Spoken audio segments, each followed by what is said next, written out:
नमस्कार ओडिशावासी। आज मु आपण मानक पई नहीं आछि एक नुआ और भिन्न रेसिपीटी बिना प्याज रसुण रेसिपीटी आज्ञा पूरा लास्ट तक देखिए।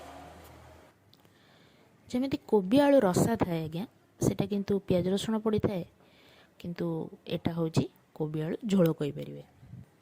फूलकोबी आलू एमान को छोट छोट कर काटी दबा, हळदी पांड बोतरी की रखी दबा, जदि पोक थिबो से बाहरी आसीबो।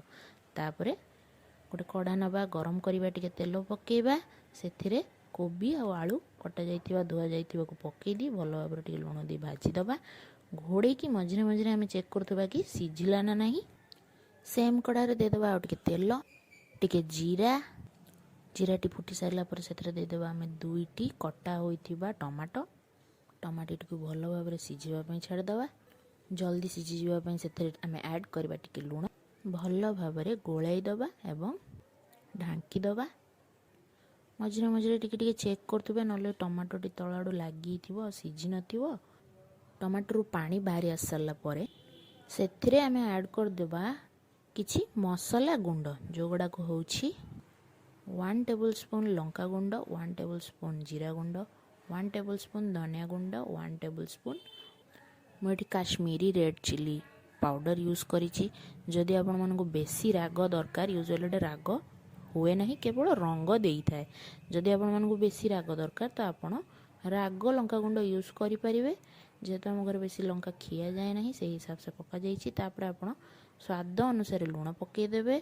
तरकारी रे हल्का टिके पानी देई कसिबे, कारण सुखिला गुंड जेहेतु ये कढ़ारे लागि जिवो आ पोड़ी जिवो। जेहेतु हम कम तेल रे भी रोसई करछि आपण माने देखि परतुबे। टिके कसी हे आसला परे सेथरे आमे भजा होई रखा हिथिबा फूलकोबी और आलू टिको पकेई दबु। भल भाबरे ताको गोटे 2 मिनिट पर्यंत कसिबे। टिके कसी होई सारला परे सेथरे आमे गोटे ग्लास की आधा ग्लास जेति की पानिया बहलिया आपण पसंद करंती से हिसाब से आमे पानी ढाल दबा। भल भाबरे गोळेई देई ताकू ढांकी दबा और फुटी पाए पई छाड़ दबा। मसलाटी जेते फुटिबो पानी को से तारो टेस्ट आउ स्मेल छाड़िबो। एई मुहूर्त रे आपण माने लीड टू बाहर करके देखि परिबे आ अनुभव करि परिबे केते बासना हबो से तरकारीटी। आपण माने विश्वास करि परिबेनी कि बिना प्याज रसुण रे भी एते सुंदर कोबी आलू झोल हेई परिबो। धनिया पत्र पके टिके गार्निश कर दबा आ भात रोटी सहित लगी खाई दबा। धन्यवाद।